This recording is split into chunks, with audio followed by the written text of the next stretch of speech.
So for tonight's vlog, sasagutin ko na lang yung isang question na nabasa ko sa aking isang video. Meron kasi akong comment na nakita. Tinatanong niya sa akin kung pwede daw ba na bawasan o kaya tanggalin na employer yung ibinibigay sa kanilang mga empleyado na benepisyo o insentibo, sabi niya. Kagaya halimbawa ng 14-month pay o Christmas bonus. Okay, sasagutin natin yan sa pamamagitan ng isang kaso kasi mayroong isang case na nadesisyonan ng Supreme Court noong 2021. So para sa inyong reference or kung gusto man ninyong halimbawang mabasa yung kabuuan ng kaso, meron itong GR number 229396 na desisyon na nito ng Korte Suprema noong June 30, 2021. In this case, itong ating employer ay mayroong union sa kanya, sa loob ng kumpanya. So dahil may union, meron silang agreement sa kanilang mga empleyado na nakasaad sa kanilang CBA. Ito yung Collective Bargaining Agreement. Ngayon sa kanilang CBA, nakalagay doon na itong mga empleyado ay mababayaran ng 300% sa kanilang regular holiday kung sila ay papasok. At kung hindi naman sila papasok, 200% ng kanilang basic wage ang kanilang matatanggap. Okay? While under the law kasi, 100% kung hindi ka papasok. 200% ng iyong basic wage kung ikaw ay papasok. So, andun yung difference. Kumbaga, triple pay sila kapag pumasok sila ng regular holiday. Yun ang nakalagay sa kanilang collective bargaining agreement na napagkasundoan nila noong 2007. Ngayon, pagdating ng 2009, na enact itong batas na nag-aaproba o nagdideklara sa isang Muslim holiday bilang isang regular holiday. At yung regular holiday na yon ay hindi nakalista sa kanilang collective bargaining agreement. Kasi nung time na yon, hindi pa ito batas. So yung Muslim holiday, wala pa sa kanilang CBA. So hindi pa yon considered as regular holiday. That was 2009. Ganun pa man, pagdating ng 2010 and 2011, nabayaran ni employer itong kanyang mga empleyado na pumasok sa Muslim holiday na yon. Kumbaga naibigay yung regular holiday pay na 300%. Sa loob ng 2 taon yun ha. The following year, 2012, nag-renew si employer at saka si employee ng kanilang collective bargaining agreement. Pero basically, yung kanilang collective bargaining agreement ay renewal lang ng mga terms and conditions ng kanilang CBA last 2007. So dahil sa kanilang CBA last 2007, hindi nakalista doon yung Muslim holiday bilang regular holiday. So pagdating ng renewal nila ng 2012, hindi uli yun nailista sa kanilang 2012 na CBA. Wala uli doon yung listahan ng regular holiday na kasama yung Muslim holiday. Therefore, pagdating ng 2012, hindi na sila binayaran ng 300% kahit na pinasukan nila yung Muslim holiday na yon. Okay? Ang nakalagay sa CBA, 300% kapag pumasok ka. Pero binigyan lamang sila ng 200%. Okay?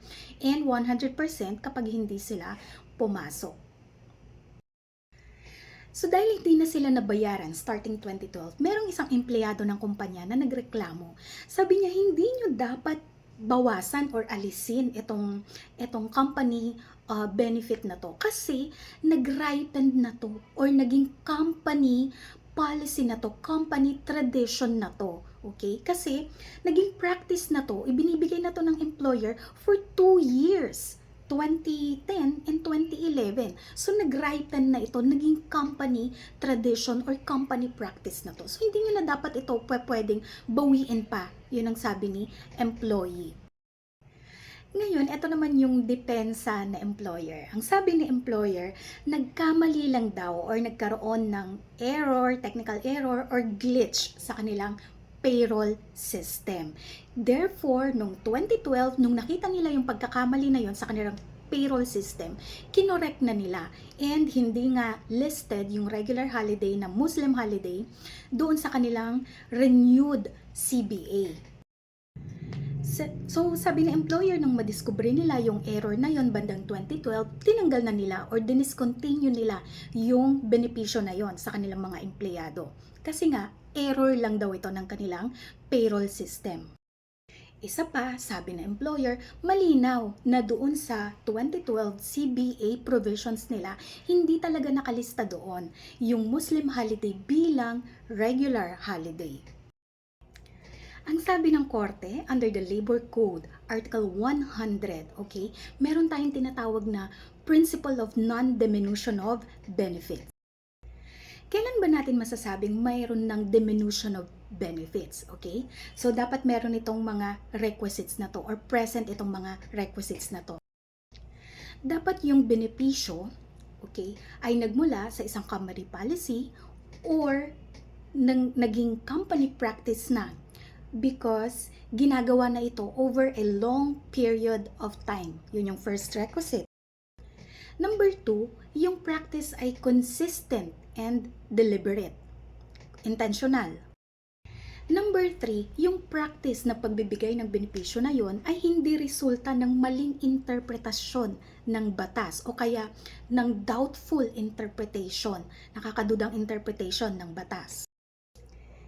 And lastly, yung pagpapahinto sa benepisyo na yon o yung pagtanggal sa benefit na yon ay ginawa ni employer unilaterally. So basically, ano bang ibig sabihin na to? Okay? As a rule kasi, etong mga empleyado ay nagkakaroon ng vested rights sa mga benepisyo na ibinibigay sa kanila na employers voluntarily.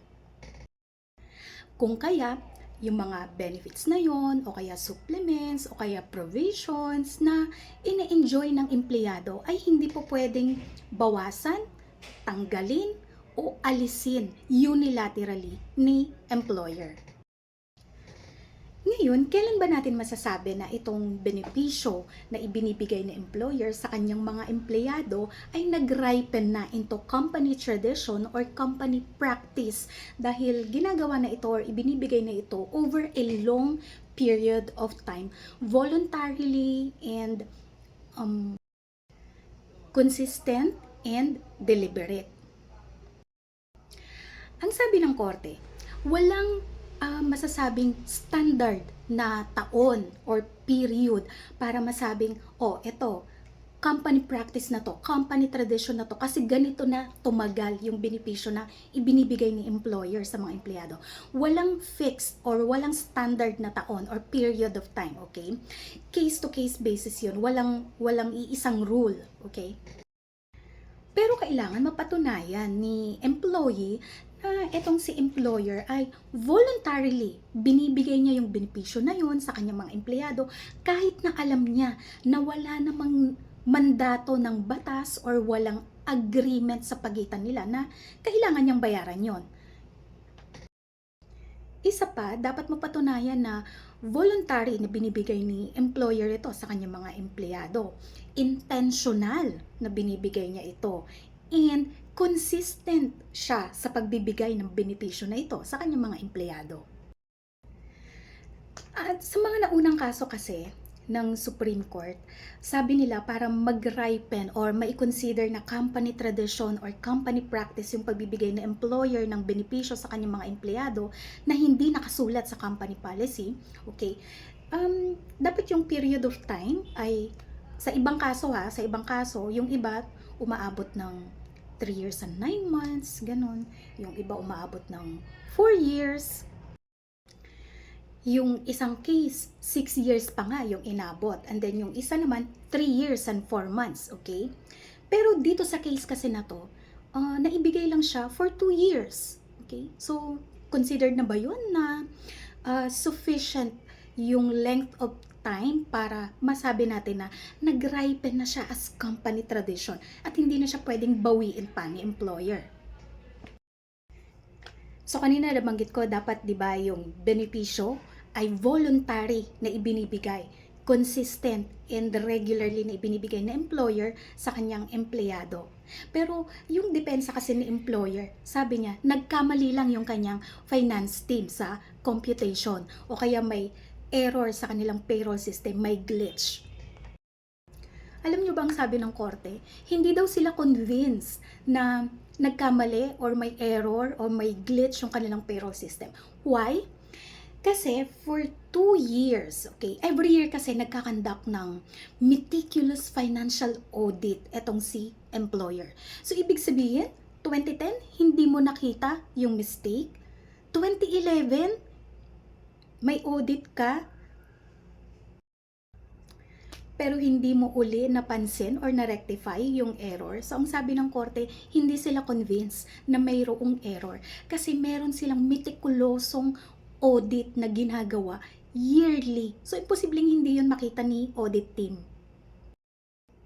Pangalawang depensa ng employer, hindi daw nakasulat sa kanilang 2012 na CBA, yung provision regarding doon sa holiday, yung bagong holiday na Muslim holiday na yon.